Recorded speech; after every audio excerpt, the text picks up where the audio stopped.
Shalom, shalom amigos. Bueno, muy lindo volver a encontrarnos.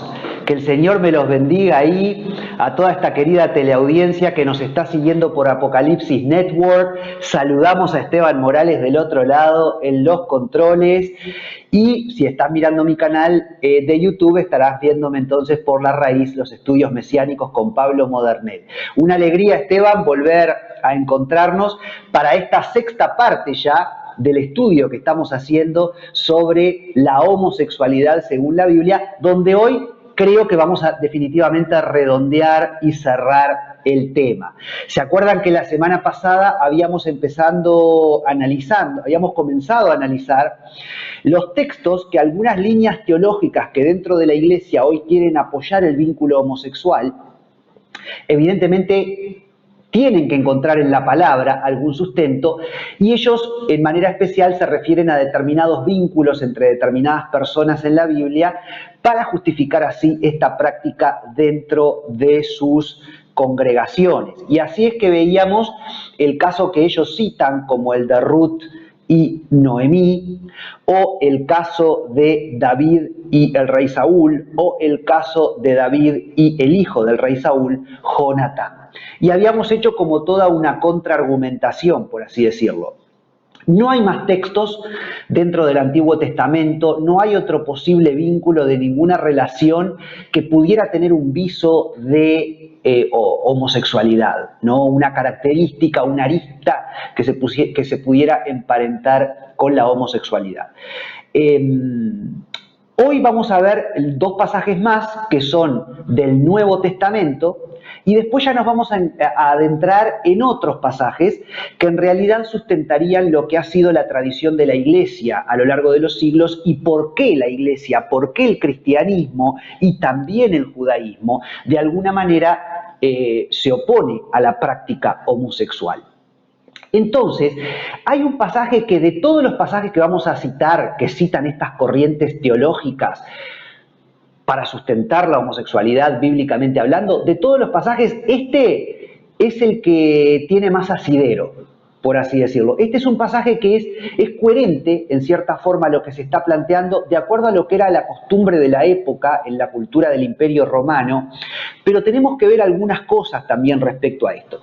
Esto es el pasaje cuando el Señor Jesús sana al criado del centurión romano. Tantas veces habremos leído ese pasaje y vamos a notar algunas características interesantes cuando lo leamos ahora juntos, pero yo quiero que ustedes recuerden que nosotros hemos dicho a lo largo del programa que tanto en el Imperio Romano como en el Imperio Griego era muy típico que los señores grandes y con un determinado lugar en la sociedad se vincularan con un chico joven y tuvieran un vínculo homosexual que a su vez lo preparaba al chico para la vida, y que cuando ese chico alcanzaba aproximadamente, he escuchado a veces 18 años, en otras ocasiones he escuchado 25 años, no sé exactamente, yo no soy historiador, pero bueno, en un determinado momento ese chico se casaba y entraba en una relación heterosexual, formando su familia, etc. Pero bueno, era muy típico que esto es así, esto es fehaciente. Al parecer, en el Imperio Romano, y ya en el griego con anterioridad, se daba este tipo de vínculos homosexuales entre un hombre grande y un jovenzuelo, diríamos, ¿no? Entonces, si nosotros leemos el pasaje donde el centurión romano le pide al Señor Jesús que sane a su criado, pudiéramos leerlo a través de esta lente. pudiéramos pensar que este criado era muy especial para el centurión romano, porque en realidad había este tipo de vínculo, ¿no? Era un señor de la alta sociedad, el centurión. ¿Y por qué este criado le era tan importante? ¿Y por qué le era tan querido? ¿Y por qué le era tan especial? De pronto, como toda la vida lo advertimos, porque sencillamente le tendría cariño. Pero pudiera ser que de pronto era, vamos a decir, un amante del centurión, ¿no? Era ese joven que él había escogido para prepararlo durante unos años hasta que ese criado llegara a la adultez, digamos, y formara su propia familia. Y de pronto en esta instancia estaban todavía en la etapa donde había un romance entre ellos dos. Yo sé que esto es muy chocante porque nunca seguramente lo leímos con esos ojos, pero vamos a ver en el texto bíblico ahora de Lucas 7:7 cuáles son los indicios que, bueno, no sería del todo descabellado leerlo así, ¿no? Vamos a ir, Esteban, a la diapositiva número 17, que tiene precisamente este pasaje de Lucas 7. Muchísimas gracias, Esteban. Dice que el Señor entró en Capernaum, el pueblo de Jesús, y el siervo de un centurión, a quien éste quería mucho, el centurión quería mucho a ese muchacho, estaba enfermo, ese siervo, y a punto de morir. Cuando el centurión oyó hablar de Jesús, le envió unos ancianos de los judíos rogándole que viniese y sanase a su siervo. Y ellos vinieron a Jesús y le rogaron con solicitud diciéndole: es digno de que le concedas esto, porque ama a nuestra nación y nos edificó una sinagoga. Es decir, que los judíos están acá diciéndole al Señor: hacele el favor a este hombre y curale al siervo, porque ha sido muy bueno con el pueblo judío y nos ha incluso levantado una sinagoga. Y Jesús fue con ellos, fue con los judíos. Pero cuando ya no estaba lejos de la casa, el centurión envió a él, a Jesús, unos amigos diciéndole: Señor, no te molestes, pues no soy digno de que entres bajo mi techo, por lo que ni aún me tuve por digno de venir a ti. Pero di la palabra y mi siervo será sano. Y yo quiero que nosotros, antes de volver a mí, recapacitemos sobre estas partes de la anécdota, ¿no? Del relato. A quien éste quería mucho, es decir, que está de alguna manera diciendo ahí la palabra que el centurión amaba a este muchacho y era un criado, por lo tanto no se sabe muy bien por qué. Pero después ahí en violeta yo dejé en claro cuando dice: no soy digno, dice el centurión. El centurión no se consideraba digno delante de Jesús y después le dice: ni aún me tuve por digno de venir a ti. Es decir, le manda gente, ni siquiera se anima a venir a él, sino que envió unos amigos. Ahora podés volver a mí, Esteban. Entonces, voy a... Yo en la imagen de Esteban estoy viendo la diapositiva y me estoy viendo a mí. No sé si están las dos cosas en simultáneo, Esteban. Si no, ya podés volver a mí para que les haga la explicación y el relato, ¿no? Lo que les quiero decir. Nosotros pensemos que... uno toda la vida pensó: el centurión no se siente digno porque es un romano. Y el Señor Jesús es un maestro judío, es un maestro del judaísmo. Esteban, por las dudas te digo, podés volver a mí, no sé si ya... Ahí está, muy bien. Ahí está, muchísimas gracias, Esteban. Les cuento entonces, el Señor Jesús era un maestro judío, un rabino judío. Este centurión amaba al pueblo judío y les había levantado incluso una sinagoga. A ver, era una persona como yo, que amo al pueblo judío. Desde ese lugar yo te podría decir: bueno, cuando él le dice al Señor: no soy digno de que vengas a mi casa, y es más, ni siquiera yo me animo a ponerme delante de vos, Jesús, porque no soy digno, sino que envío a mis amigos para que vos des la palabra a través de ellos y mi siervo sea sano. Esa vergüenza podría tener que ver con el hecho de decir: soy un gentil, no pertenezco al pueblo judío, aunque amo y respeto profundamente al pueblo judío. Está bien, es una lectura que típicamente hemos hecho. Ahora, tiene mucho sentido pensar que de pronto realmente había un vínculo, en este caso homosexual, entre el centurión y este joven criado, a quien él amaba mucho. Vamos a hacernos esa película. Si esto fuera así, tiene mucho sentido que el centurión dijera: yo soy consciente que para el judaísmo el vínculo amatorio que yo estoy teniendo con este joven es indigno.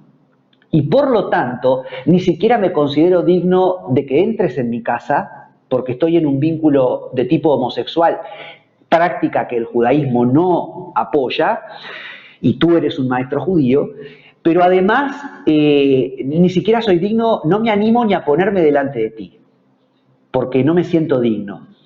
Tiene mucho sentido. Si nunca lo pensaste así, yo cuando escuché esto dije, bueno, esto cierra en cierta forma. Ahora, acá tenemos dos cosas. Por un lado, el tema de que el centurión, si la falta de dignidad que él sentía no era por ser gentil ante los judíos, sino por estar ejerciendo un vínculo homosexual por este muchacho, que era el motivo por el cual él se presentaba a Jesús, entonces, si el motivo era ese, y él está avergonzado de ese vínculo, entonces esto en realidad está afirmando el hecho de que para Jesús y para la cultura judía, en efecto, la homosexualidad no era admitida. Obviamente hay quienes van a decir, porque así lo sostienen estas líneas teológicas que pretenden avalar la práctica homosexual, que en todos los pasajes, que después los vamos a ver ahora, los pasajes del Antiguo Testamento que condenan la práctica homosexual, siempre se tienen que entender, dicen estas nuevas corrientes, en el contexto de una persona adulta con un menor, como sucedía en la época. Entonces, como que lo que la Biblia estaría condenando, aun cuando la Biblia ya habla de esta condenación hacia el 1500 a.C.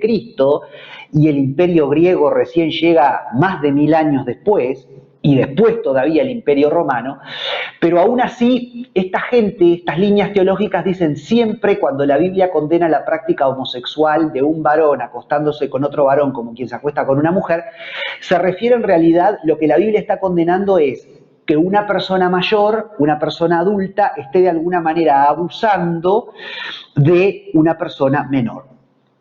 Entonces, el centurión romano se sentía indigno, puede ser porque el judaísmo condena en general la práctica homosexual o porque de pronto, aunque la condena específica fuera el adulto con un menor o con un adolescente, era precisamente el tipo de relación que el centurión estaba teniendo con el criado. Bueno, pero sea como fuere, el centurión es como que en su corazón sabía que lo que estaba haciendo no era del todo correcto, ¿no? Y por eso le da vergüenza presentarse delante del Señor. Es decir, que hay un reconocimiento acá de que esta práctica homosexual no es avalada por el judaísmo. Mínimamente la práctica homosexual de un adulto con un menor. De pronto yo diría mucho más, la práctica homosexual en general. Pero bueno, si queremos ser muy liberales, podríamos decir que bueno, lo único que la única práctica que el judaísmo no aprueba es la práctica homosexual entre un adulto y un menor. Bueno, ellos lo quieren circunscribir, estas líneas teológicas, todo solamente en ese tipo de vínculo homosexual y que solamente ese tipo de vínculo homosexual es el que tiene que ser condenado. Bueno, muy bien. Ahora, también el Señor Jesús sana al muchacho, porque dice que el Señor Jesús dice, wow, ni siquiera en este pueblo, en mi propio pueblo, en Capernaum, he encontrado la fe de este centurión romano. Muchos judíos no tienen la fe de esta persona. Y el Señor obra la sanidad sobre el criado. Y en aquella hora, el chiquilín, el muchacho, el adolescente, o el joven, fue sanado de su enfermedad. Entonces también esto puede ser entendido como, bueno, que si había un vínculo homosexual entre el centurión y el criado, y el Señor sanó al criado, ¿eso significa que el Señor avala el vínculo homosexual? De ninguna manera. Lo que avala es la fe del centurión. ¿Cuántas veces hay muchas personas que con conceptos equivocados respecto a Dios se acercan a Dios desde el lugar de la fe y con la fe que ellos tienen y con el conocimiento poco, de pronto el poco conocimiento que tienen de Dios, se acercan al Señor y el Señor responde a esa fe y recompensa esa fe, más allá de que de pronto la persona no esté creyendo en lo cierto? Por ejemplo, para nosotros los protestantes no sería posible que los santos o la Virgen María, que son intercesores, de acuerdo a la Iglesia Católica, obren milagros. Sin embargo, los católicos creen que sí, que los santos y la Virgen, por su intercesión, las personas pueden recibir milagros. Por eso los católicos van y le oran a los santos o a la Virgen María para recibir un milagro. Que aclaro de todas maneras que la Iglesia Católica reconoce un solo intermediario, como nosotros los protestantes, que es Jesucristo hombre. Pero la Iglesia Católica habla de que hay muchos intercesores. Y nosotros también los protestantes creemos que hay muchos intercesores que pueden pedir por mí cuando estoy en una necesidad y el Señor va a obrar. La diferencia es que los protestantes no creemos que los muertos puedan interceder, pero los católicos creen que en efecto tanto la Virgen María como los santos sí pueden interceder. Pero aclaro que no son intermediarios para los católicos, son intercesores. Nosotros tenemos que ser muy puntuales antes de levantarnos contra la Iglesia Católica y de proferir determinado tipo de juicios. Hay que entender, una cosa es intermediario, otra cosa es intercesor. En fin, pero más allá de eso, nosotros los protestantes no creemos. Vamos a suponer que nosotros los protestantes somos los que estamos en la verdad. Y vamos a suponer que en realidad ningún intercesor, por más que esté en la presencia del Señor, como María o los santos, ellos no pueden interceder por los que estamos en el planeta Tierra y por lo tanto yo no puedo recibir una sanidad porque un santo o porque María intercedieron delante de Jesús. Vamos a suponer que esto es así, es imposible. Ahora, yo soy un católico, estoy convencido de que por los méritos de la fe de María o un santo y porque ellos vivieron de manera piadosa para el Señor Jesucristo, si yo les pido a ellos, ellos me van a conceder un milagro. De hecho, ¿cuánta gente va, por ejemplo, en Francia a pedirle a la Virgen de Lourdes? ¿O cuánta gente católica va a Portugal a pedirle a la Virgen de Fátima? ¿O cuánta gente va a México a pedirle a la Guadalupe? Que en realidad no son diferentes vírgenes, sino que es lo que el catolicismo llama las advocaciones de la Virgen. Serían como manifestaciones de la Virgen, pero siempre es la misma Virgen María, la Madre de Jesús. En México como Guadalupe, en Portugal como Fátima o en París o Francia como Lourdes, ¿no? Lourdes, la Virgen de Lourdes. Bueno, no importa, pero el punto es, muchos católicos van a esos lugares con una petición y reciben un milagro de sanidad, un milagro para su familia. Ahora, yo como protestante digo, bueno, está mal, porque el milagro lo obró el Señor Jesús, ¿no? Muchas veces también uno pudiera decir, a veces el milagro lo puede obrar hasta el enemigo, porque el enemigo te puede dar un milagro para después tenerte atado a una mentira toda tu vida o traer maldición sobre tu vida. Pero bueno, vamos a suponer que en estos casos es el Señor el que obra el milagro. Entonces el Señor ve la fe de la persona y aunque la persona está creyendo que el milagro vino por la intercesión de María o los santos, el milagro vino por Jesucristo. Pero bueno, ¿qué vio Dios? Vio la fe de esa persona que se acercó a Jesús a través de la Virgen o a través de los santos. Entonces, aun cuando no estuvieran en una postura teológica del todo correcta estos hermanos católicos, el Señor, viendo la fe de esa persona, recompensa esa fe y obra la sanidad. Y justo quiero decir que la semana pasada falleció el que fuera mi pastor durante 10 años de mi vida, el pastor Darío Cervetti, mis primeros 10 años en las iglesias evangélicas de las Asambleas de Dios, con quien me formé, que fue también mi profesor en el seminario de las asambleas donde estudié y me ordené en el año 1998. Y el querido Darío Cervetti, que fue mi pastor y mi profesor, que además era psicólogo, cuando me acuerdo, siendo profesor en el seminario, él decía, ¿no? Una vez hablaba de esto, hablaba de la gente que iba a la Virgen de Lourdes a pedirle, y vos no podés negar que vos en el sitio donde supuestamente se manifestó la Virgen María como la Virgen de Lourdes, en Francia, hay cientos de bastones tirados, por ejemplo. Gente que va con bastones y es sanada. Y otro tipo de sanidades, pero los bastones es una cosa y las muletillas Las muletas es una cosa que llama mucho la atención y sillas de rueda porque la gente recibe la sanidad en ese lugar. Entonces, mi querido Darío, mi pastor, me emocionó mucho porque, bueno, es el segundo pastor de los que fueron mis pastores que ha partido y está hoy día ya en la presencia del Señor, ¿no? Y fue precioso cuando fui al funeral la semana pasada, había un pueblo, había profesores, me encontré con ex profesores del seminario, con otros pastores de la época de Darío. Me encontré con muchos hermanos de esa congregación tan querida para mí, donde yo me formé durante 10 años, y otras congregaciones. Y era el funeral de Darío, pero había como una esperanza y había como mucha vida, mucha vida, mucha vida. Él sembró mucha vida, porque esa es la dignidad que te da Dios, ¿no? Vos vivís para el Señor y el día que partís, vos dejás un legado, una siembra de vida tremenda, ¿no? Entonces, por eso me emociono un poquito al pensar en eso. Pero digo, me acuerdo que Darío nos había dicho en esa clase en el seminario, ¿no? Más allá de que estos hermanos católicos estén equivocados, pero están recibiendo un milagro por la fe que ellos tienen. Sacándolo de ese contexto, nosotros también tenemos denominaciones protestantes, por decirlo de alguna manera, o pseudo-sectas, que en realidad son estas iglesias que le piden mucho dinero a la gente, aunque también predican el nombre de Jesús. Y bueno, pero ahí la gente también, es una realidad que ahí la gente en esas pseudo sectas que piden mucha plata y que muchos dicen le sacan la plata a la gente, bueno, pero en esos lugares también a veces la gente recibe sanidades. ¿Por qué? Porque el Señor ve la fe. Entonces, volviendo al tema del centurión y el criado, el hecho de que Jesús haya sanado al criado no quiere decir que el Señor estuviera aprobando una relación homosexual en caso de que hubiera un vínculo homosexual entre el centurión y el criado. Sencillamente el Señor recompensa la fe del centurión, ¿sí? Y le puede caber al centurión lo mismo que el Señor hizo con la pecadora, ¿no? Sorprendida en el acto de adulterio. Ni yo te condeno, vete y no peques más. El Señor le perdonó la vida, pero le pidió que no pecara más. En este caso, el Señor sana al criado, pero eso no significa que haya un aval para un vínculo homosexual entre el centurión y el criado, ¿sí?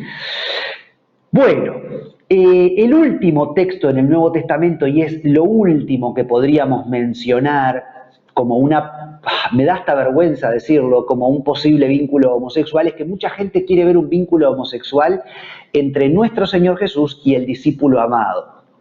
Porque, por ejemplo, dice uno de los pasajes en Juan 13, 25, en la última cena del Señor, que el discípulo amado tenía su pecho recostado sobre el seno de Jesús, y que como Juan era aparentemente, bueno, el apóstol más joven, después fue el que más vivió, murió aproximadamente de viejito, 90, 100 años, no sé, hacia el año 100 después de Cristo. A ver, hay una profunda ignorancia en todo esto porque en la última cena, que es un Seder de Pesaj judío, prácticamente, por lo menos simbólicamente, y tenemos un estudio, si vos vas a las listas de reproducción de la raíz, vas a encontrar en la lista de reproducción que se llama variados, un estudio ahí que hay sobre el Seder de Pesaj. Y ahí yo hablo de las características del Seder de Pesaj judío. Y una de las características del Seder de Pesaj, o la cena pascual judía, era que ellos comían reclinados sobre almohadones. Hasta hoy día lo hacen. Reclinados de una manera muy cómoda, porque la cena pascual les recuerda que dejaron de ser esclavos en Egipto para cruzar el Mar Rojo y ser libres. Entonces, el hecho de estar reclinados es típico en una cena pascual. Entonces, que Juan tuviera su pecho recostado tuviera su cabeza recostada sobre el pecho de Jesús, nos está hablando de ese tipo de relajación que había en la cena pascual típica judía. Pero además, es también lo que yo decía la semana pasada respecto a los vínculos entre las personas. Qué triste que no pueda haber un gesto de cariño entre dos varones o entre dos mujeres, porque enseguida se interpreta como un gesto de un vínculo homosexual, cuando no tiene nada que ver. ¿Entendés? Precisamente, capaz que si había un vínculo o una homosexualidad reprimida ni se tocaban. Pero cuando las personas son sanas, en el sentido de, no, mirá, yo no tengo ningún problema, es decir, no porque sea homosexual, digo, no tengo ningún prurito, puedo abrazar, ¿entendés?, a una persona, a un varón, en mi caso que soy varón, puedo abrazar a otro varón, le puedo dar un beso, ¿viste? Y qué maravilla que Juan, que era como el hijo de Jesús, porque de pronto yo no sé cuánto tendría, eso es todo especulación, cuántos años tendría, pero supongamos que Juan tenía 17 años, por decirte algo, porque también al momento de la crucifixión le dice a María, mujer, he ahí tu hijo. Y a Juan le dice, Juan, he ahí tu madre.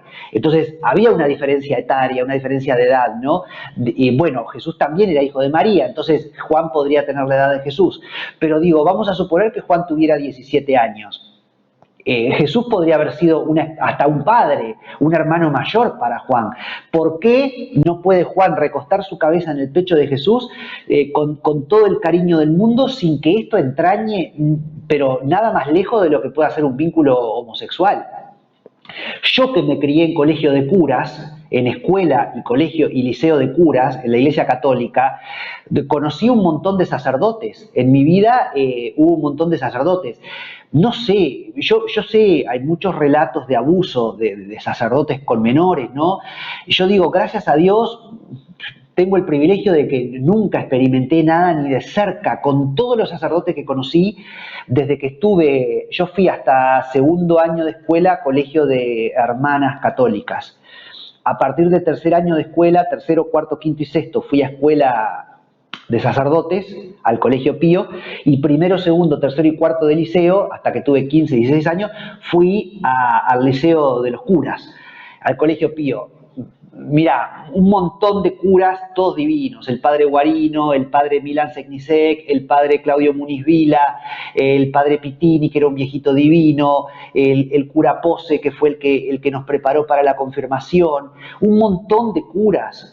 No me acuerdo, ahora había uno joven, no me acuerdo cómo se llamaba, que era un personaje, catequistas, seminaristas, gurises que estaban estudiando para ser curas y que también eran como, nos daban las clases de catequesis en el liceo. No sé cómo explicarlo, pero digo, nunca se me hubiera ocurrido, nunca se me hubiera pasado por la cabeza nada de vínculo homosexual con ninguna de esas personas. ¿Entendés? Cuando vos y me refiero a esa experiencia mía porque digo, estos curas, estos seminaristas, eran como un referente espiritual para nosotros. Y cuando vos tenés un maestro espiritual, como era Jesús para el apóstol Juan, por favor, digo, es imposible que se te pase por la cabeza tener un vínculo sexual. Aun cuando uno tuviera una tendencia homosexual, no sería esa la persona que vos elegirías para enamorarte o para tener un vínculo homosexual. ¿Entendés? Porque hay un respeto, hay una distancia, hay una admiración por ese maestro y por ese maestro de fe. Es una cosa tan disparatada que por eso digo, hasta vergüenza me da tener que decirlo, pero bueno, lo digo porque te vas a encontrar con este argumento. Algunos pretenden ver en este vínculo una relación de este tipo, lo cual es verdaderamente un disparate, ¿no? Muy bien. Y te puedo decir cómo podría Jesús avalar una vida de práctica homosexual cuando él mismo dijo que no vino a abrogar la ley, texto que hemos visto en este estudio, dada a Moisés, que condena esa conducta, sino a cumplir la ley. Imagínate vos, Jesús teniendo un vínculo homosexual con el apóstol Juan y el mismo Jesús diciendo que él no vino a echar por tierra la ley, sino a cumplir la ley. Y esa ley, como lo vamos a ver en un instante, en realidad condena el vínculo homosexual. Por favor, no tiene ningún sentido, ¿no? Realmente. Bueno, vamos a ir ahora a la diapositiva número 18, que ya la habíamos mostrado muy bien, Esteban, la clase pasada, porque acá hay una serie de textos del Antiguo Testamento, todos los cuales hablan respecto a la práctica homosexual. ¿Sí? Después, si vos estás viendo el video por el canal de YouTube, en todo caso te da la libertad de poder detener el video para hacer un estudio, tomar nota o sacarle una foto a esta diapositiva y tener ahí estos pasajes en mente y presentes todos juntos, que son los que hablan de los vínculos homosexuales. En la siguiente diapositiva, la número 19, la diapositiva 19, muy bien, muchas gracias, Esteban, Génesis 19, 4, 7, el famoso insuceso de Lot, cuando Lot es rescatado de la ciudad de Sodoma, dice: pero antes que se acostasen, Lot y 2 ángeles que él había recibido rodearon la casa a los hombres de la ciudad, los varones de Sodoma, todo el pueblo junto, desde el más joven hasta el más viejo, y llamaron a Lot y le dijeron: ¿dónde están los varones que vinieron a ti esta noche? Que eran ángeles, según dice la Biblia, que habían venido en forma de varón. Siempre los ángeles se presentaron como varones en el Antiguo Testamento.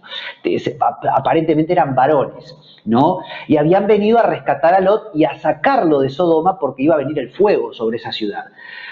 Y, por la intervención de Abraham. Sácalos para que los conozcamos. Y esto se refiere a, en el texto original, conocerlos sexualmente hablando. Sácalos para que los conozcamos. Entonces Lot salió a ellos a la puerta y cerró la puerta tras sí y dijo: os ruego, hermanos míos, que no hagáis tal maldad. ¿Podés venir un poquito a mí, Esteban, antes de ir a la siguiente diapositiva?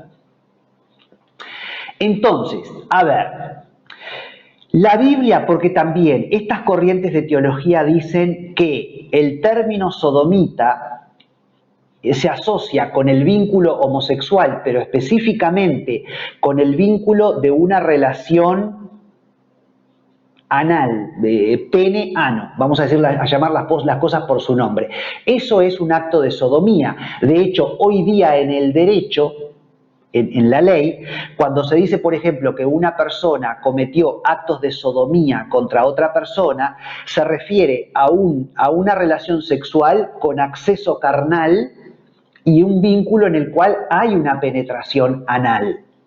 Es decir, no es un acto de sodomía un abuso, como puede ser tocar a una persona o acariciar a una persona u otro tipo de vínculo sexual entre dos personas del mismo sexo, ¿no? El acto de sodomía en la ley, hoy día, cuando dice, se refiere a la penetración anal. Entonces, tradicionalmente siempre se asoció esto de esta forma. Ahora, las nuevas corrientes que quieren decir que el pecado de Sodoma y Gomorra no era la homosexualidad y no era la penetración de varones con otros varones, ellos dicen que en realidad la Biblia nunca lo menciona. Es verdad, la Biblia nunca dice específicamente que el pecado de Sodoma o el pecado de Gomorra era la homosexualidad. Eran personas profundamente inicuas, ¿sí? Y evidentemente eran idólatras. El gran pecado iba por el lado de la iniquidad, la idolatría, pero en ese combo es muy hipócrita querer sacar el tema de lo sexual. Porque, por ejemplo, acá, en el texto que acabamos de leer, dice que esta gente, los hombres de la ciudad, todos jóvenes, ancianos, querían conocer a los ángeles, que los ángeles eran varones, tenían una apariencia de varones. Yo no sé cómo eran de apariencia, no sé si eran físicamente exactamente iguales a los habitantes de Sodoma o muy diferentes. De pronto, y voy a fantasear, de pronto eran, ¿viste los elfos en la película El Señor de los Anillos? Que eran rubios, con pelo largo y ojos claros. No sé, suponete que los ángeles hubieran sido rubios, de pelo lacio, largo, de ojos claros, y no sé, como la gente de Sodoma no estaba acostumbrada a ver hombres así, aunque tenían barba y bigote, y dijeron: queremos conocerlos sexualmente hablando, suponete, ¿no? O no sé, o hacete la película que quieras, ponele el pelo del color que quieras, los ojos del color que quieras, la piel del color que quieras, una belleza facial muy particular, con barba, sin barba, con bigote, sin bigote, no sé. Pero los ángeles, que se veían como varones, despertaron una fascinación tal en todos los varones de Sodoma, que los varones de Sodoma quisieron tener sexo con ellos.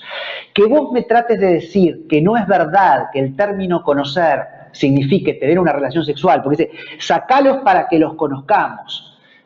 se refiere a tener actos sexuales, porque hoy día hasta un ex sacerdote católico, estoy escuchando en YouTube, que trata de decir que no, que el término no se refiere a eso. No, el término se refiere a eso. Y además se refiere a eso no solo porque etimológicamente el término conocer en la Biblia y en hebreo usado de esa manera se refiere a conocer sexualmente, porque es el mismo término que dice Adán conoció a Eva, se refiere conoció sexualmente, tuvo vínculo sexual con ella, pero no solamente por la etimología del término, sino que si vos seguís leyendo el relato, Lot le dice a esta gente del pueblo, no cometan tal maldad. Entonces, el problema no era que el pecado o lo malo era que la gente de Sodoma era buenísima y querían charlar con los ángeles, querían conocerlos, y entonces Lot le dice, no, esto es una maldad. No, la maldad era que lo que querían era tener un vínculo sexual y una penetración, ejercer una penetración sobre los ángeles. Ese era el acto de maldad. Ese era el acto de sodomía que Lot está condenando. Es clarísimo. Y tenía que ver con lo sexual porque Lot les dice, muchachos, les doy a mis hijas. Y uno dice, qué horrible Lot, ¿no? Ofreciendo a sus hijas en lugar de los ángeles. A ver, no podemos leer este texto de hace 3.000 años, 4.000 años aproximadamente, no podemos leer este texto de hace 4.000 años con la óptica del siglo XXI. No seamos ignorantes y anacrónicos. Hay que entender la cabeza de la época. Lo que Lot estaba diciendo era, a ver, si se trata de tener relaciones sexuales, vamos a ejercer relaciones sexuales en un vínculo que tenga más sentido, que es el vínculo varón-mujer, como corresponde. No la maldad de varón-varón.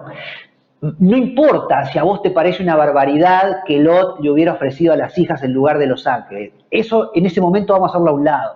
Estamos hablando de que en realidad lo que está demostrando el pasaje era que el pueblo de Sodoma, los varones de Sodoma, lo que querían era un vínculo sexual con los ángeles. Y Lot les ofrece a sus mujeres, a sus hijas, para que tuvieran ese tipo de vínculo. Cosa que no sucede porque los ángeles extienden la mano de alguna manera un poco sobrenatural, extendieron los brazos y lo entraron a Lot. Y los habitantes de la ciudad no pudieron entrar, no pudieron hacer nada, ¿no? El Señor los protegió. Pero digo, por favor, vamos a ser coherentes, ¿no? Porque también la gente que pretende decir que el pecado de Sodoma y Gomorra no era la práctica homosexual con penetración, como toda la vida se nos enseñó, dicen que el gran pecado de Sodoma era la falta de hospitalidad. Entonces ellos no fueron hospitalarios con los ángeles. Entonces lo que Dios estaba condenando era la falta de amor y la falta de hospitalidad, no el vínculo sexual entre varones. Entonces, en realidad, tenemos que interpretar este texto como no a la xenofobia. Entonces, hoy recibamos en nuestros países con amor a los inmigrantes y no seamos como los sodomitas o como los de Gomorra y amemos a los inmigrantes. Mirá, a mí me parece perfecto que amemos a los inmigrantes porque como cristianos estamos llamados a amarlos a todos y a abrazar a todos. Entonces, evidentemente, el cristianismo siempre amó y recibió a todos los inmigrantes. Pero no se justifica el amor a los inmigrantes con Sodoma y Gomorra. Y no tengo dudas que de pronto Sodoma y Gomorra eran ciudades donde no eran bienvenidos los inmigrantes. Bárbaro era otro punto más que sumaba la iniquidad, junto con la idolatría, junto con la injusticia, junto con seguramente hacer pasar a sus hijos por fuego o entregar sus hijos a los dioses, y junto con el pecado sexual del vínculo homosexual con penetración entre personas del mismo sexo. Entonces, una cosa no echa por tierra la otra. Todo es el pecado de Sodoma y Gomorra. Y en la siguiente diapositiva, en la diapositiva número 20, tenemos la comprobación de esto. Porque Primera de Reyes 14:24 dice, hubo también sodomitas en la tierra e hicieron conforme a todas las abominaciones de las naciones que Jehová había echado delante de los hijos de Israel. ¿Vos te creés que el término sodomita ahí está hablando de eran sodomitas en la tierra que hicieron conforme a las abominaciones de las naciones? ¿Se está refiriendo a que trataron mal al extranjero? No, es una referencia clara al vínculo homosexual, con penetración anal. Siguiente pasaje. Asa hizo lo recto ante los ojos de Jehová, uno de los reyes de Israel, como David su padre, porque quitó del país a los sodomitas y quitó todos los ídolos que sus padres habían hecho. Es decir, todos los pecados están enrabados, el pecado de la idolatría con el pecado de la práctica homosexual, con el pecado de la adivinación, todo lo que tiene que ver con la astrología y lo que hoy día sería el tarot, la tirada de cartas, los bucios, la borra del café, todo viene de la mano. Y todo está igualmente condenado en la palabra de Dios. Primera de Reyes 15. Y el otro pasaje de Primera de Reyes 22. Y Josafat barrió también de la tierra el resto de los sodomitas que habían quedado en el tiempo de su padre Asa. Entonces acá hay una asociación de la sodomía con lo sexual. No lo podemos desdibujar de ese concepto. Siguiente diapositiva, Deuteronomio 23:17, Esteban. No haya ramera de entre las hijas de Israel, ni haya sodomita de entre los hijos de Israel. A ver, está el pasaje de Deuteronomio 23:17, hablando de rameras, prostitutas, mujeres que ejercen una sexualidad incorrecta, y sodomitas, varones que ejercen una sexualidad incorrecta. Es un pasaje que está refiriendo a la sexualidad. No tiene por qué el pasaje interpretarse como no haya ramera de entre las hijas de Israel, se refiere a las prostitutas, ni haya sodomita de entre los varones. Pero ahí se refiere no haya personas que tratan mal a los extranjeros. No haya idólatras. No, se está hablando de lo sexual. Por favor, tenemos que entender la Biblia como un puzzle en donde todos los pasajes nos llevan a la armonía y al concepto de lo que es un sodomita. Entonces, aplicando una hermenéutica correcta, sodomita tiene que ver con el vínculo homosexual con penetración anal. No se puede entender de otra manera. Levítico 18:22 y 20:13 dice, no te echarás con varón como con mujer, es abominación. Tremendo lo que dice el Señor, ¿eh? Si alguno se ayuntare con varón como con mujer, abominación hicieron. Levítico 18, versículo 22, Levítico 20, versículo 13. Abominación. Ahora, en la siguiente diapositiva tenemos cómo se puede interpretar este término abominación del hebreo. Entonces, si pasamos a la diapositiva 22, Esteban, vamos a ir ahí, muchísimas gracias, en la concordancia Strong, número 8441, recordad la concordancia Strong, es un diccionario de los términos en hebreo que un norteamericano tradujo, un gran teólogo, Strong, un erudito de la Biblia. Bueno, él tradujo, hay casi 9.000 palabras, la palabra 8441 es, que está ahí escrita en hebreo y que se lee de derecha a izquierda, Toeva, Toeva. De ahí viene el término abominación. Dice que cuando un hombre se acuesta con otro varón como si se acostara con otra mujer, es decir, cometiendo un acto de sodomía, es decir, con una penetración anal, dice la palabra toeva, dice abominación en nuestra Biblia en español. Ese término abominación viene del hebreo toeva, que según la concordancia Strong 8441 es algo repugnante, asquerosidad, idolatría, ídolo, abominable, abominación. Después tenemos el siguiente término, también relacionado con este, toá, el 8442, equivocación, impiedad, daño o escarnio. Es decir, que un varón acostándose con otro varón con una penetración anal, porque así es como si te acostaras con una mujer por el sentido de la penetración, ¿no? Porque yo personalmente evidentemente creo que también está mal un vínculo heterosexual, es decir, un varón con una mujer, pero con una penetración anal, está igualmente mal y es igualmente abominación. Es decir, es una equivocación, como dice acá el texto, es una impiedad, es un daño, porque además biológicamente no está hecho, y voy a ser muy explícito ahora, no está hecho el esfínter anal para una embestida pélvica tan tremenda como es la embestida pélvica del pene en una relación sexual. Y el siguiente término es ta'ab, que es desdeñar, detestar o aborrecer. Es decir, es algo detestable, es algo desdeñable, algo que no está bueno, es algo aborrecible. ¿Por qué? Porque es algo que en realidad apunta a la destrucción. Y podés venir un poquito a mí, Esteban. Estamos hablando de algo que yo sé que es muy fuerte esto, ¿no? Hoy día es como, ay, mirá lo que Pablo está diciendo, qué primitivo Pablo. Pero en realidad, a ver, yo te podría decir que hay hasta una argumentación biológica, de sustento biológico. A ver, no soy médico, pero te puedo decir que si bien los músculos que componen el esfínter anal son extremadamente duros, digamos, pero también están compuestos de tejidos muy sensibles. Y una embestida pélvica peniana, ¿sí? El hombre, el varón, cuando tiene una relación sexual, un vínculo sexual, lo que es la embestida pélvica del varón, una vagina está diseñada para recibir ese tipo de tracción, digamos, ese tipo de fuerza, ¿no?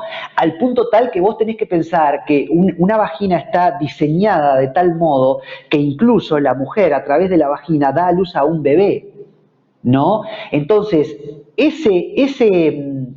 esa parte del cuerpo de la mujer fue diseñado incluso para poder recibir esa embestida pélvica del varón. Ahora, es una realidad que el esfínter anal, el orificio anal, no fue diseñado para recibir la brutalidad, vamos a decirlo así, de la embestida pélvica. Al punto tal que hay que tener muchísimo cuidado y muchísimo tacto al tiempo de ejercer una relación sexual anal, ya sea de un varón con otro varón o de un varón con una mujer, porque es una parte extremadamente delicada del cuerpo. Y porque no se puede ejercer esa relación de cualquier modo. Por supuesto que alguien me va a decir, Pablo, tampoco se puede ejercer una embestida pélvica de cualquier modo cuando es una penetración de la vagina. Sí, por supuesto, estamos totalmente de acuerdo. Pero de todas maneras, mismo por la lubricación que la vagina naturalmente produce, hay algo que es muy natural y que fluye y que se puede ejercitar sin ningún daño para ninguna de las dos partes, ni para el varón ni para la mujer, cuando el vínculo es en ese sentido. Ahora, cuando hablamos de un vínculo pene-ano, ¿sí? Ya sea que ese ano es el de un varón o de una mujer, estamos exponiendo a la otra persona realmente a heridas, porque se pueden lastimar esos tejidos, ¿sí? Te voy a decir también que las personas que tienen una vida muy activa en ese sentido, pueden hasta llegar a perder la capacidad de la retención de la materia, no, es decir, parcialmente.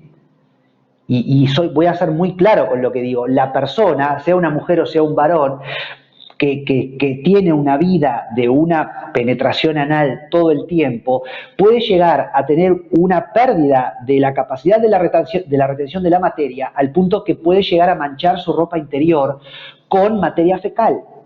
Por supuesto que no mucho, pero digo levemente. ¿Por qué? Porque ese orificio no fue diseñado para ese tipo de vínculo. Entonces, realmente, cuando alguien ejerce sobre vos un vínculo a través de ese orificio, te está dañando, como es una de las acepciones del término abominable. Está ejerciendo un daño contra vos. No importa si sos mujer o varón. Es un tipo de vínculo que no es correcto, porque puede ejercer un daño, porque te puede lastimar, y es tan antinatural que incluso podés llegar...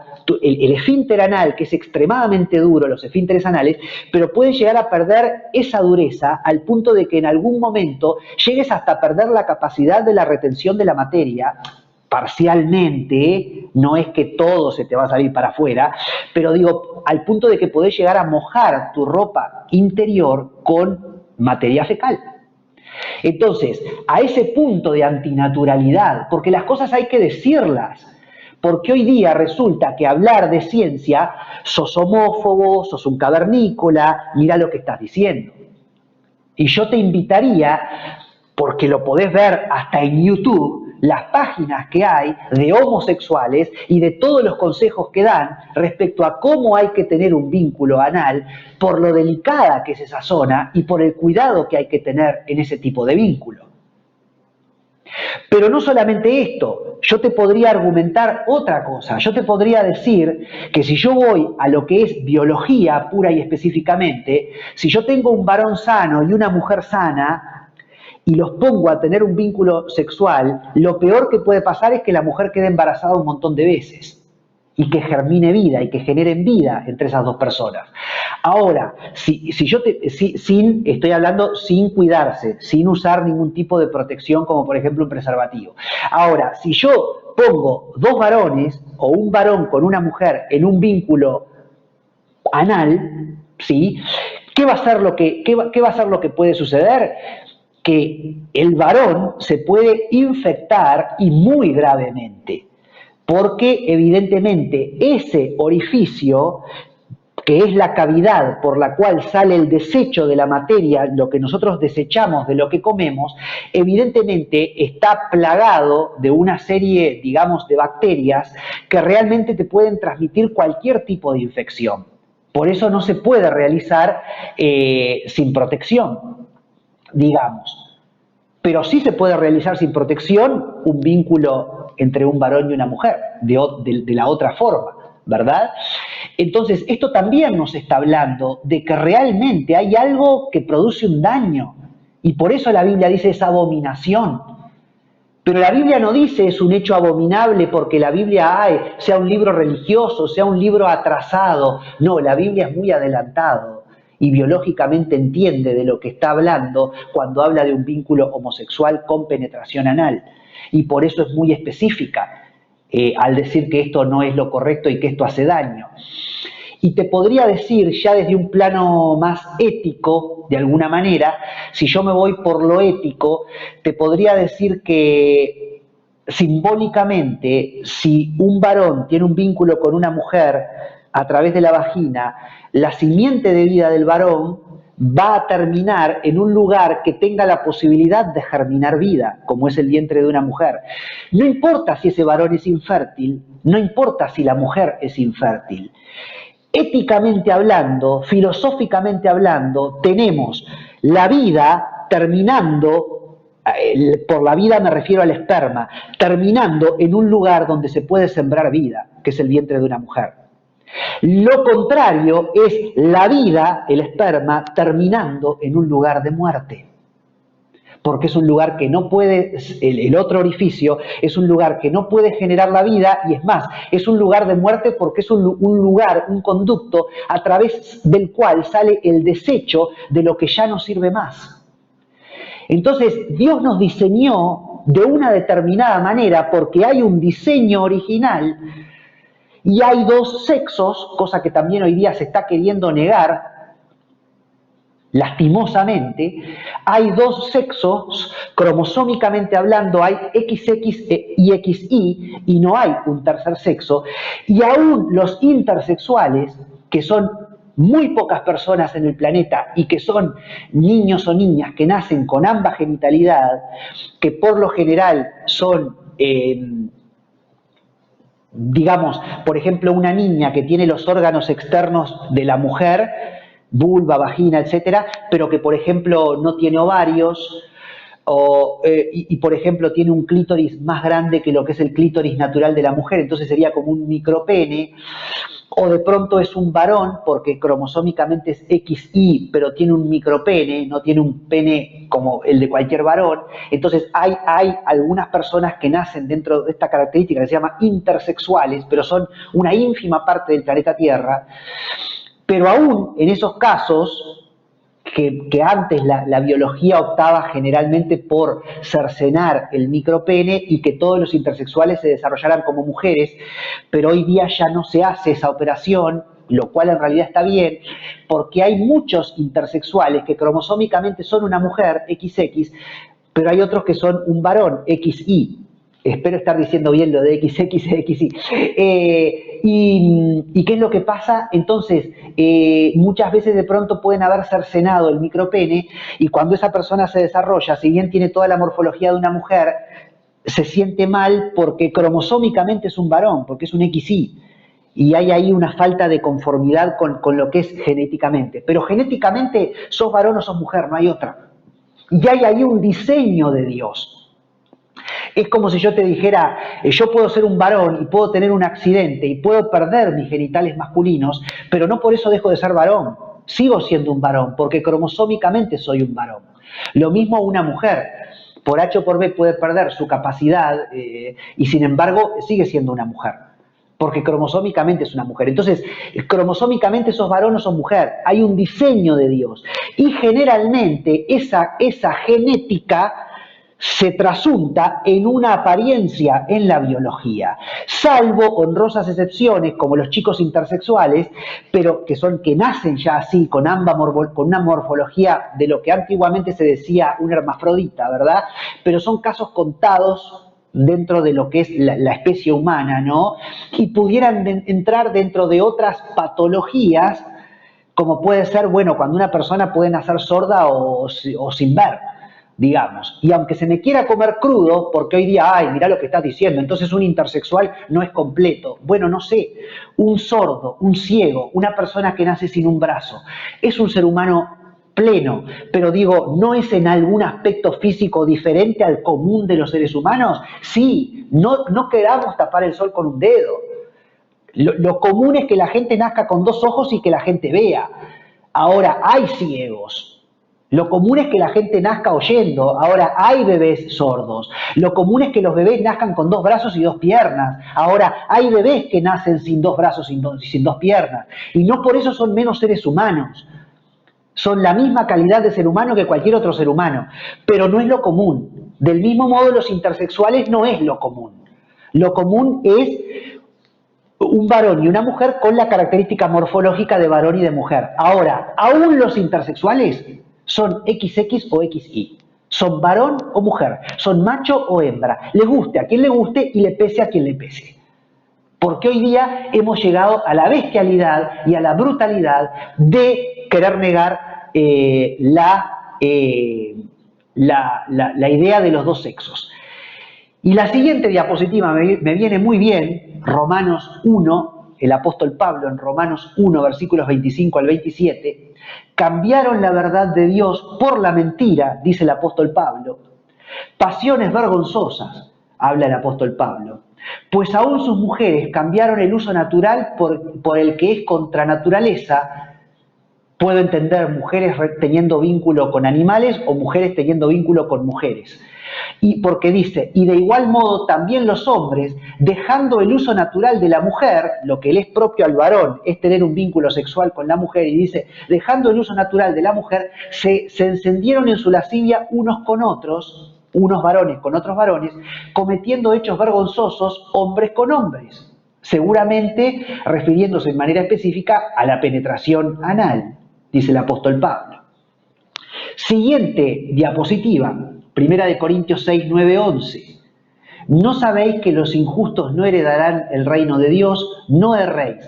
Ni los afeminados, que en griego dice malaquí, y ahora voy a explicar algo respecto a esto, ni los que se echan con varones, es decir, vínculo homosexual con penetración anal, heredarán el reino de Dios. Y esto erais algunos en la iglesia, dice el apóstol Pablo. Algunos de ustedes eran homosexuales que se acostaban con otros varones y tenían un vínculo homosexual con penetración anal.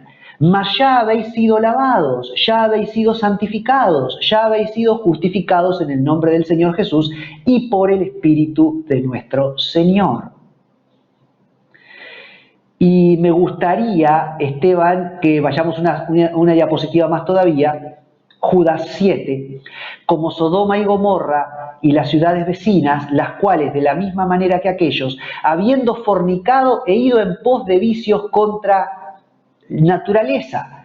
Acá Judas, el apóstol Judas, está demostrándonos que el vicio de Sodoma y Gomorra no era que trataban mal a los inmigrantes y eran xenófobos o la iniquidad o la idolatría. Sí, eso era el combo, pero uno de los problemas de Sodoma y Gomorra eran los vicios sexuales, los vicios contra la naturaleza. Fueron puestas, por ejemplo, sufriendo el castigo, dice acá la palabra de Judas. Y podés venir a mí, Esteban, porque quiero decir algo y estamos ya por terminar, y estamos por terminar el estudio, además. Entonces, quiero decir en cuanto al texto de Primera de Corintios, el que habla de los afeminados, porque una vez cuando yo hice una nota en Facebook y escribí sobre esto, y un actor que es muy delicado, pero que es casado, es heterosexual, tiene una familia hermosa, una esposa preciosa, una actriz preciosa y tienen 2 nenes preciosos. Y él me dijo, pero Pablo, si los afeminados no heredarán el reino de los cielos, yo soy el primero que no voy a heredar el reino de los cielos porque yo soy afeminado, ¿no?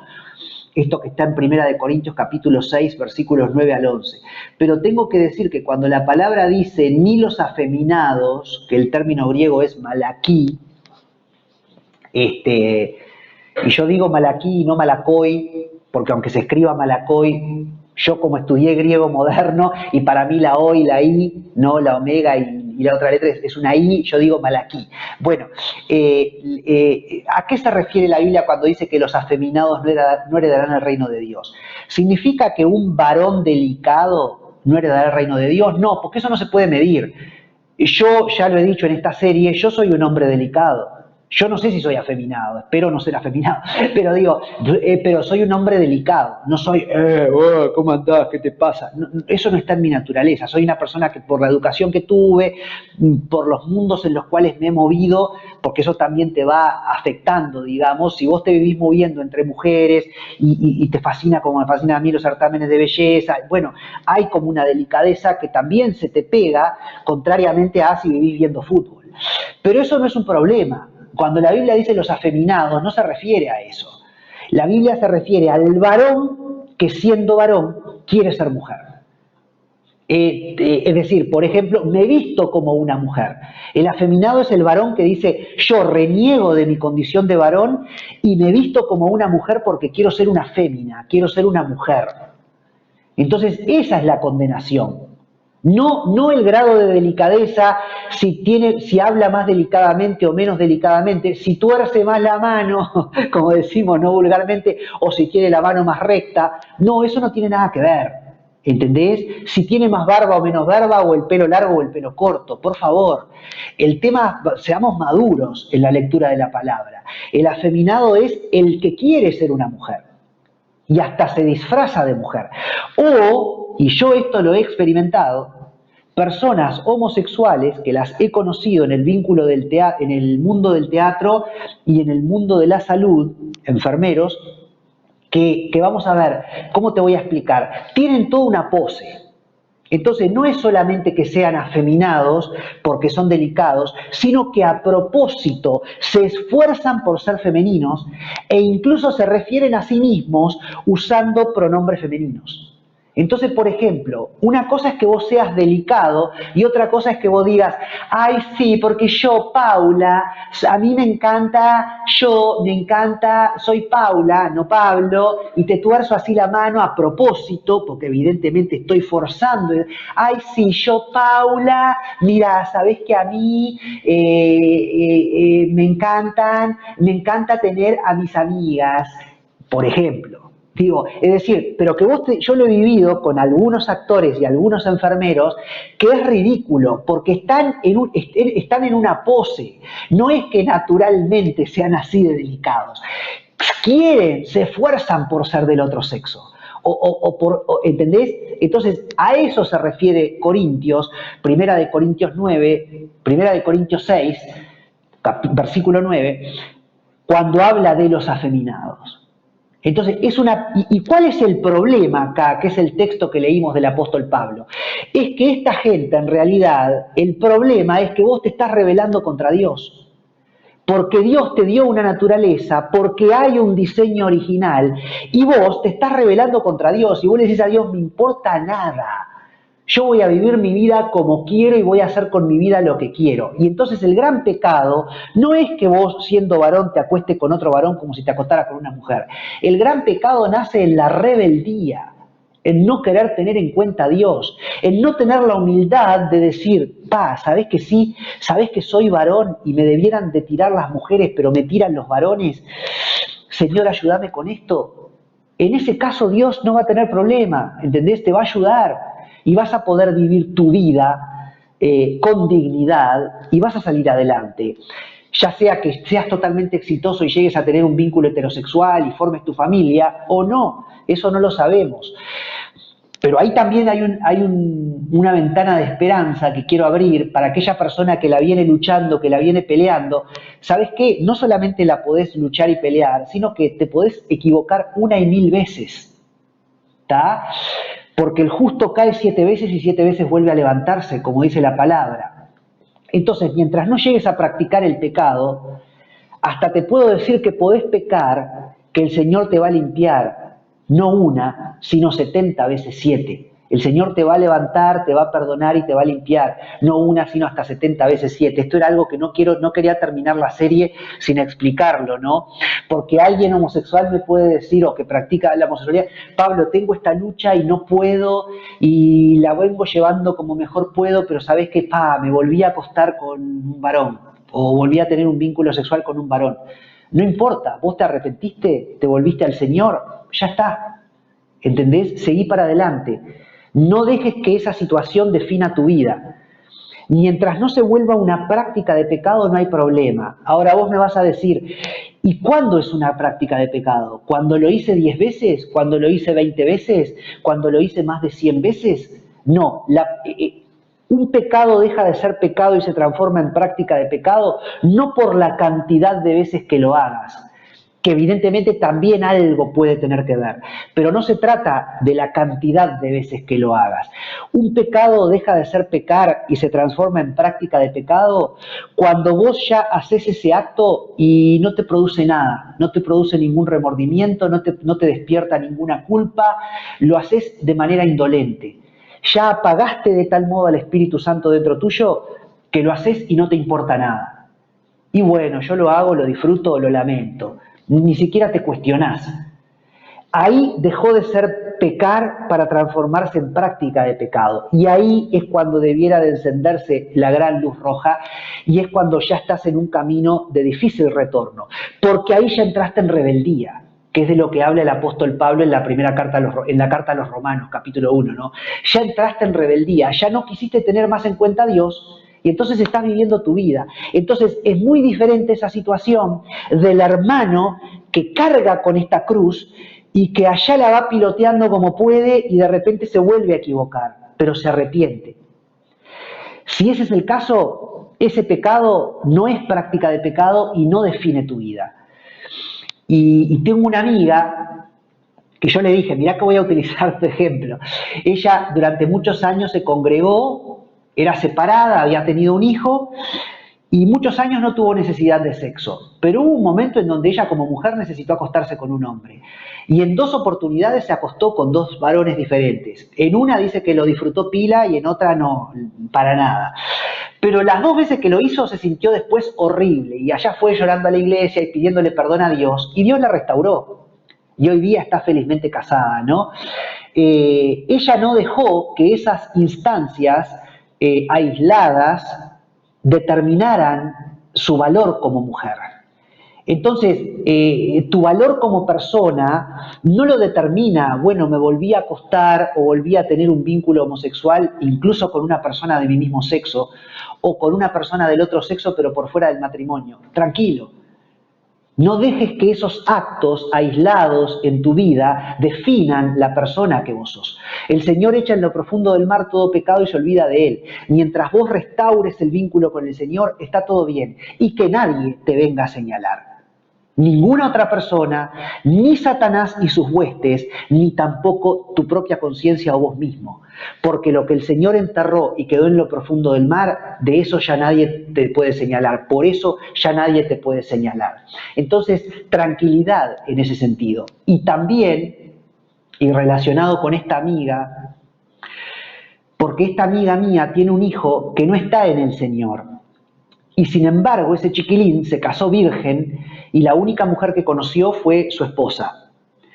Y él es muy puro, en ese sentido y muy ingenuo, porque su único vínculo sexual ha sido con su esposa, que es en realidad el plan y el diseño de Dios para todos nosotros, que solamente tengamos un vínculo sexual, con la que va a ser nuestra esposa, o si sos mujer, el que va a llegar a ser tu esposo. Y si un día enviudas, bueno, podrás volver a casarte, pero en general un vínculo sexual con una sola persona es el diseño de Dios. Ahora, el hijo de mi amiga, sin que yo pueda decir está o no está en el Señor, y perdón Esteban que me he pasado un poquito, pero ya termino, el hijo de mi amiga, sin que yo pueda decir está o no está en el Señor, no se está congregando, seguramente el Señor está ahí, hay una palabra sembrada y en su momento irá al Señor. Pero yo te podría decir, no está en el Señor, vamos a decir.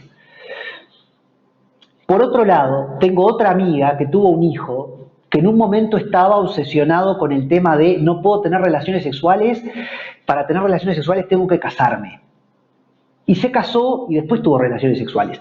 Pero en ese proceso, mi otra amiga, que era muy religiosa, una mujer muy religiosa, la tenía tan harto el hijo con el tema de la obsesión por no vaya yo a tener sexo antes de casarme, que ¿saben lo que le dijo mi amiga religiosa a su hijo en un momento? Y eso fue inspirado de Dios.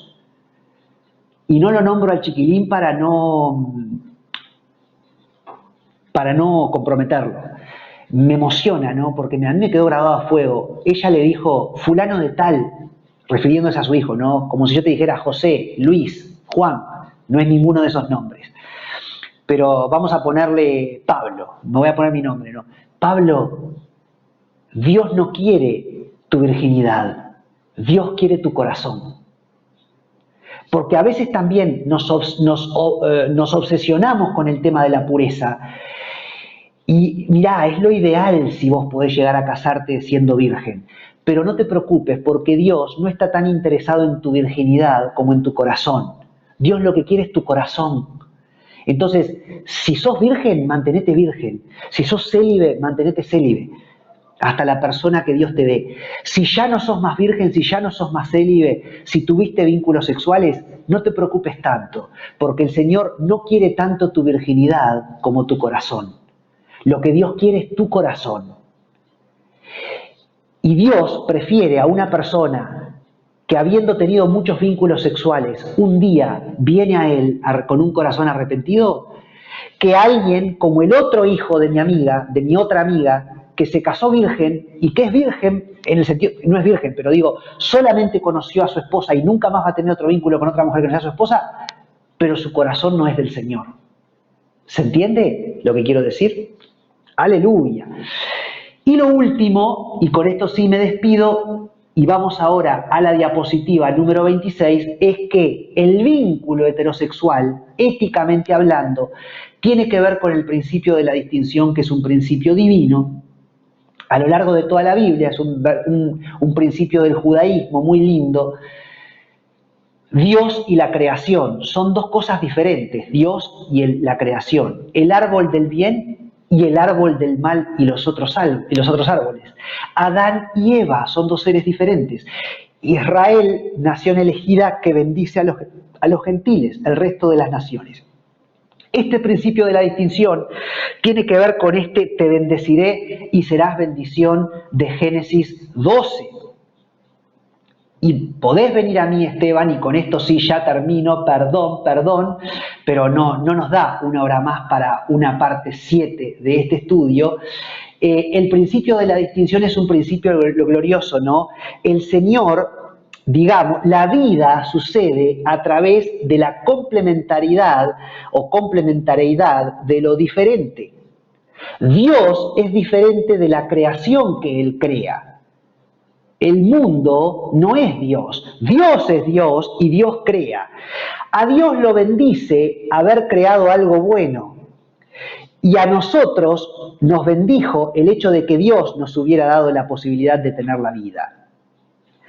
Israel como nación que recibe el pacto y la responsabilidad de anunciar la verdad de Dios, Israel no es igual a las demás naciones. Israel es diferente porque Israel recibió la iluminación y tiene la responsabilidad de transmitírsela a las demás naciones. Entonces, Israel es bendecido cuando, como diferente, le da la luz a las demás naciones, y las demás naciones son bendecidas cuando son alumbradas por Israel. Del mismo modo, un varón y una mujer son diferentes. El varón es bendecido cuando puede complacerse entre todos los demás ámbitos, porque psicológicamente también hay mucha diferencia, pero si yo lo redujera a lo sexual y a lo genital, el varón es bendecido cuando sexualmente se encuentra con un alguien diferente que es la mujer. A él le da mucho placer, pero él también le da placer a la mujer. Entonces la mujer recibe mucho placer y es bendecida. Pero eso, la plenitud de ese placer, sucede entre dos diferentes, no entre dos iguales. De hecho, Satanás tiende a que todo sea igual. Satanás, que se mueve por el principio contrario al principio de la distinción, él quiere que todo sea igual, él todo lo quiere llevar al llano, él todo lo quiere llevar a la destrucción. Y él dice, yo también soy Dios y yo quiero ser igual a Dios, dice Lucifer.